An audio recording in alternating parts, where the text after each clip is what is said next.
Watch Democratic Senator Elissa Slotkin snaps at Pete Hegseth for his inability to answer simple questions. Thank you, Chairman. Mr. Secretary, I said in your hearing, when you had your confirmation hearing, that my biggest concern with you at the helm was the potential use of the military in ways that contradict the Constitution or that taint what I hope we all want, which is an apolitical military. And when I asked you about whether you would accept an order that was actually given to your predecessors. Going to be fighting these systems on the front line to make sure they have enough of them to replace attrition, and also that those systems are as good as they can be when they need them. Thanks for your time today. Senator Sheehy and General, I would love to be part of that longer conversation about that issue. Thank you, Senator Sheehy. Senator Slotkin.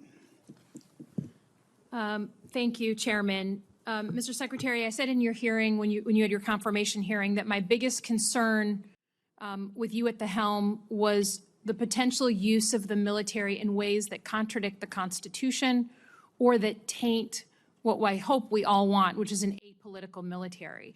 And when I asked you about whether you would accept an order that was actually given to your predecessor, Secretary Esper, Trump's SecDef, to deploy active duty troops against unarmed protesters and to, in Secretary Esper's words, shoot at them, shoot at their legs. You said this was all theoretical.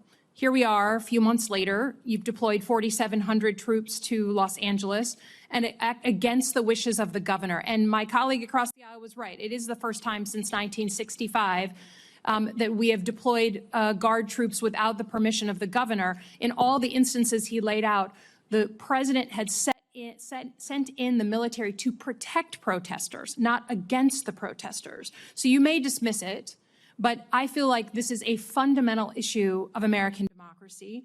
If you love your country and you want an apolitical military, then it should be the last resort, not the first resort in our country to use them. So to get to the non-theoretical, have you authorized the uniformed military to detain or arrest protesters in Los Angeles? Senator, I would just start by saying you're not a protester if you're throwing concrete 100%. at law Arrest those enforcement people, officers. throw them in the jail, 100%. But what you're doing is something different. Everyone knows this is a political decision, right? So we don't trust that you're using the best interests of the military, certainly, and of democracy on top of that. So have you given the order? That's all I want to know. It's not theoretical.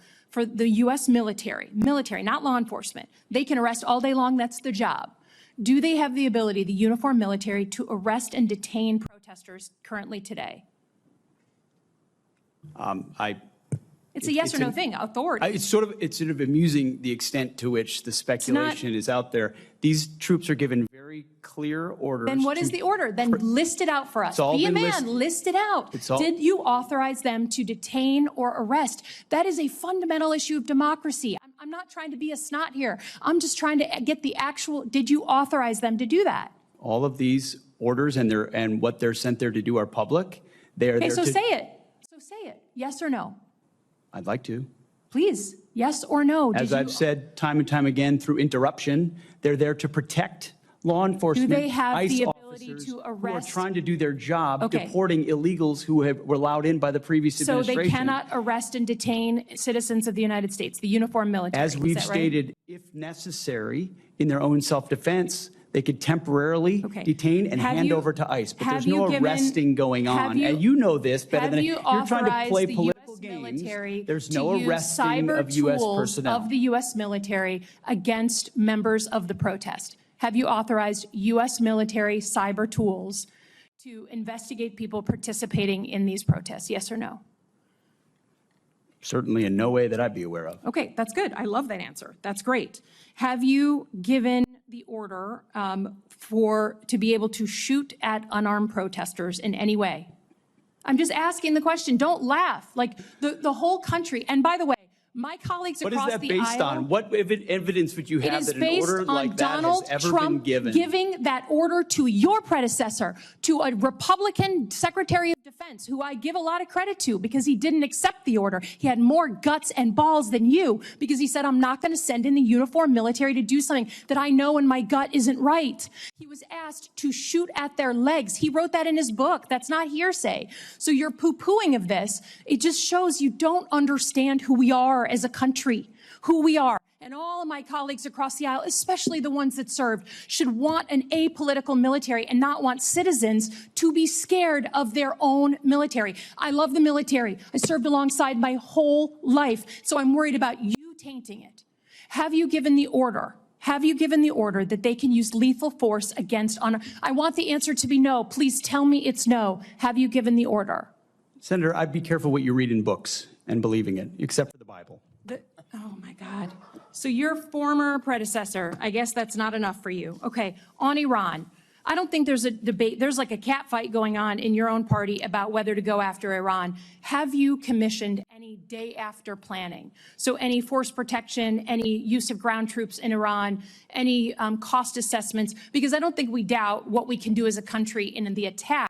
It's the day after with Iraq and Afghanistan that so many of us have learned to be so deeply concerned about. Have you authorized day after planning? As I've said, we have plans for everything, Senator. Okay. And I would also reiterate how we began, that there will be a classified portion of this 15 minutes after we adjourn. Senator Banks, you're recognized. An apolitical military. Secretary, wouldn't you say that in the last administration under Joe Biden, Secretary Austin, Mark Milley, we've never seen the military politicized in a way that it was over those 4 years?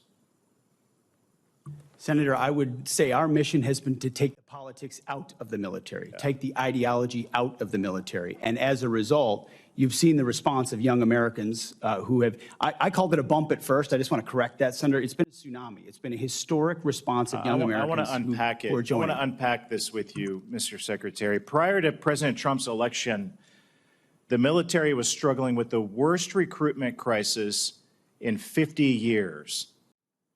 That all seemed to have changed overnight on one specific day.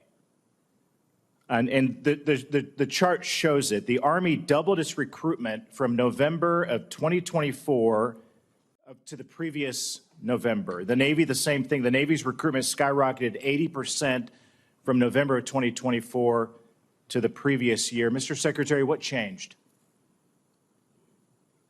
There was an election, Senator. Why does that matter? Because leadership matters, sir. Belief in your country matters. Having the back of your troops matters. Setting a clear mission matters. Ensuring that if troops are used, it's for a clear, defined mission. It's funding them properly. It's